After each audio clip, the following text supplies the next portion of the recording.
I've spoken about the spread of the missionaries of the Sacred Heart as a congregation over history and across the globe. One of our young provinces is the province of Papua New Guinea, which has quite a good number of men as members. Some of those men are older, some have already died. So they are taking over a lot of the works that the expatriate missionaries did in the past. And all this is good, but there are some problems associated. This is Roger from the MSC Mission Office, and you're with Mission Alive.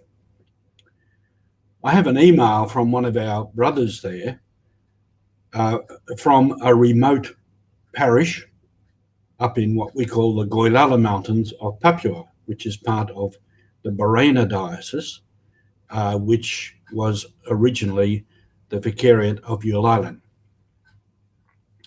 This is a rather remote place. It is called Yongai. It is over the range from the district centre of Waitapi, where there is a parish, and in the past it has had some French missionaries there. Originally, it was served from Waitapi, and it was a good day's walk across the range to get there. And we had some very good missionaries there in the early days. The situation at the moment, this brother says, that is a water supply problem.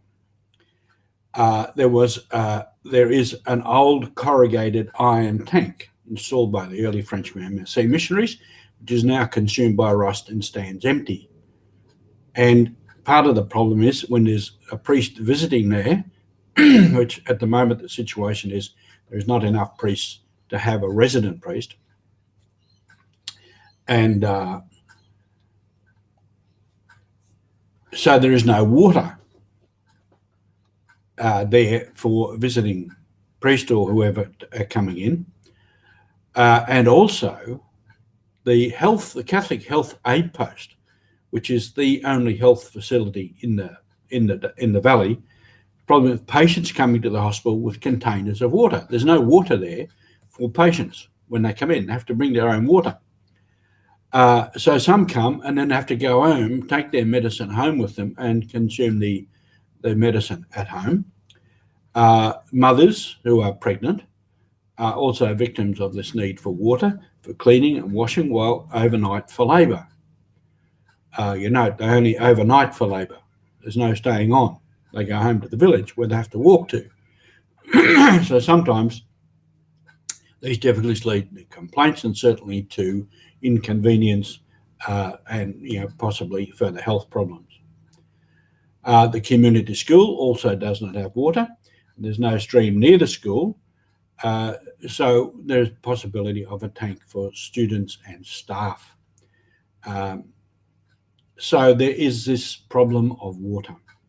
Now the background would be, I suspect, that the French took the tank or tanks in there on horseback in pieces. The corrugated iron would have been shaped and rounded, probably at Ulilan, and carried all the way up there on horseback, which would have been a big task. And then a brother would have put them together there on the spot, probably riveting them together and sealing them with some sealant. And so the tank was there. So over time, of course, these have rusted. So what's the solution now? This is possibly a project that we could do. It's water, it's a situation like that. And I am in touch with our National Director, Father Fabian, up in Port Moresby, to find a solution to this. But the solution is, if we provide tanks, how are they going to get them into this station? It's very remote. Possibly even the airstrip is not as in use because there's no money from the government to keep airstrips serviceable. And certainly the road from Waitapi, which was a horse track and which was also used by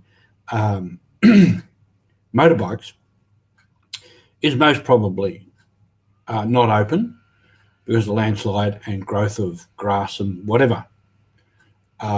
because a lot of these things, the services in these remote areas, is now almost non-existent because the government is practically broke.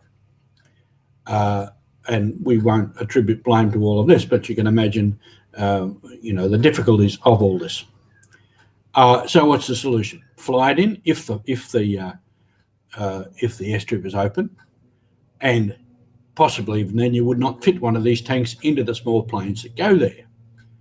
You could fly it in with a helicopter with a sling underneath the chopper. This would be very, very expensive unless you could get the government or a company to foot the bill for that. So the possibility of getting tanks into Yongey are rather remote. I don't know if there's any other solutions available.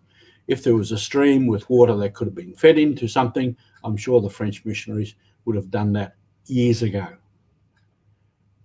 A very good project, but maybe just not possible. This is the facts of life. This is a fact of our mission. Many things are very good. Many things are worthy projects. Many things need to be done, but often they just can't be done. We'll see how this develops through contact and conversation. This is the Mission Alive. Thank you for being with us.